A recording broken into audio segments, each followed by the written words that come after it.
తమకు న్యాయం చేయడంలో AP deputy CM Pawan Kalyan విఫలమయ్యారని సుగాలి ప్రీతి తల్లి పార్వతి ఆరోపించారు. తమకు హామీ ఇచ్చి మోసం చేశారంటూ పవన్ కళ్యాణ్ తీరుపై విమర్శించారు. తమకు న్యాయం చేయకపోతే జనసేన కార్యాలయం ఎదుట ఆమరణ నిరాహార దీక్ష చేస్తారని హెచ్చరించారు. గిరిజనుల ఓట్లపై ఉన్న శ్రద్ధ వారి ఇబ్బందులపై లేవా అంటూ ప్రశ్నించారు. రాష్ట్ర వ్యాప్తంగా తమకు జనసేన చేసిన అన్యాయంపై క్యాంపెయిన్ నిర్వహిస్తామని కూడా చెప్పుకొచ్చారు. దీంతో మరోసారి ఈ కేసు తెరపైకొచ్చింది. మరోసారి హాట్ టాపిక్ అవుతోంది.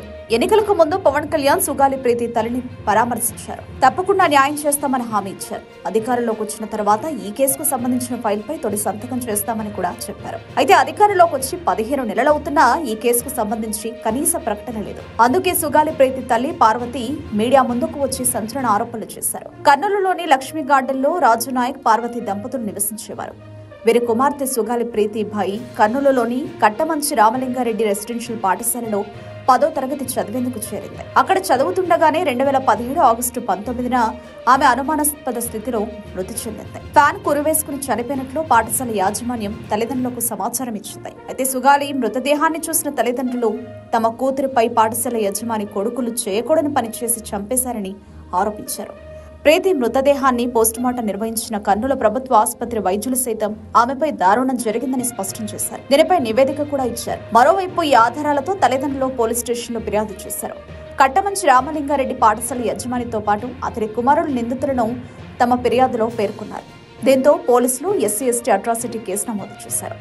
ఈ ఘటనపై అసలు విషయాలు తేల్చేందుకు అప్పటి కర్నూలు జిల్లా కలెక్టర్ ఒక కమిటీని ఏర్పాటు చేశారు. అయితే మృతదేహంపై ఉన్న గాయాలు, అక్కడి దృశ్యాలపై కమిటీ అనుమానం వ్యక్తం చేసింది. ఆమెపై చేయకూడని పని చేసి అంతమొందించారని నివేదిక ఇచ్చింది. అయితే అప్పుడు పోలీసులు రంగంలోకి దిగారు. నిందితులను అరెస్టు చేశారు. అయితే కేవలం 23 రోజులు మాత్రమే జైల్లో ఉన్నవారు బెయిల్ తెచ్చుకున్నారు. దీనిని నిరసిస్తూ కలెక్టరేట్ ఎదుట ఆందోళనకు దిగారు సుగాలి ప్రీతి తల్లిదండ్రులు. అటు తర్వాత ఈ కేసు అనేక మలుపులు తిరిగింది. అయితే విషయం తెలుసుకున్న పవన్ కళ్యాణ్ సుగాలి ప్రీతి తల్లిదండ్రులను పరామర్శించారు. ఆర్థిక సాయం కూడా చేశారు. అధికారంలోకి వచ్చిన వెంటనే నిందితులను అరెస్టు చేస్తామని, కఠినంగా శిక్షిస్తామని హామీ ఇచ్చారు. అధికారంలోకి వచ్చి 15 నెలలు అవుతున్నా దాని గురించి ఇప్పుడు పట్టించుకోవడం లేదు. పవన్ కళ్యాణ్ ను కలిసేందుకు తల్లిదండ్రులు వస్తున్న అపాయింట్మెంట్ దొరకడం లేదు. అందుకే సుగాలి ప్రీతి తల్లి పార్వతీదేవి ఈ రోజు మీడియా ముందుకు వచ్చి మాట్లాడారు. ఆమరణ నిరాహార దీక్ష చేస్తామంటూ హెచ్చరించారు. మరి ఈ పరిణామాలు ఎంతవరకు దారితీస్తాయో చూడాలి. సేనాని గారు మరి సేనాతో సేనాని అని మీరు ఒక విస్తూర్ణమైన కార్యక్రమం పెట్టారు. మరి సుగాలి ప్రీతి కేసుకు మాట ఇచ్చి ఎందుకు మరిచారని నేను అడుగుతా ఉన్నాను.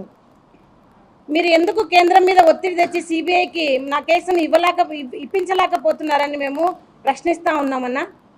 మరి అదేవిధంగా డిప్యూటీ సీఎం పవన్ కళ్యాణ్ గారు చెప్పినప్పుడు హోమ్ మినిస్టర్ అనిత గారి దగ్గర కూడా వెళ్ళి మా బాధను చెప్పుకోవడం జరిగింది. మరి హోమ్ మినిస్టర్ గారు మరి శ్రీకాంత్ అయిన జీవిత ఖైదీకి పెరోల్ ఇచ్చే విషయంలో చాలా బిజీగా ఉన్నారు. మరి సుగాలి ప్రీతి కేసు అసలు కనపడడం లేదు. ఎందుకు ఇంత నిర్లక్ష్యం అని అడుగుతాను. మరి మీరైతే కనుక మాట ఇచ్చిన ఎమ్మెల్సీ అనంతబాబు డ్రైవర్ హత్య కేసులో మరి ఎంత చొరవ తీసుకొని మీరే వాళ్ళ ఇంటికి వెళ్ళి మరి పరామర్శించి ప్రత్యేక బృందాన్ని వేసి మరి మీరు ప్రత్యేక విచారణాధికారిగా వేసి ఈ సమయంలో ఈ కేసు అయిపోవాలని చెప్పారు. మరి గుర్తుందా అనిత గారు? నేను ఈ కుంటిదాన్నైనా నేను మీ ఆఫీస్ చుట్టూకు వచ్చి మరి గంటలు నా కేసుకు జరిగిన అన్యాయం గురించి వివరించాను. మరి ఆ వివరణ అంతా మీకు ఎక్కడ వెళ్ళిందని అడుగుతా ఉన్నాను. ఎందుకు ఇంత నిర్లక్ష్యం అనిత గారికి అని అడుగుతా ఉన్నాను. సుగాలి ప్రీతి అంటే గిరిజనులు అంటే ఓటుకు మాత్రమే మీకు పనికొస్తాను. ఎందుకు న్యాయం విషయంలో సుగాలి ప్రీతి కేసుకి ఇంతవరకు న్యాయం జరగలేదని హోమ్ మినిస్టర్ అనిత గారిని కూడా నేను అడుగుతా ఉన్నాను.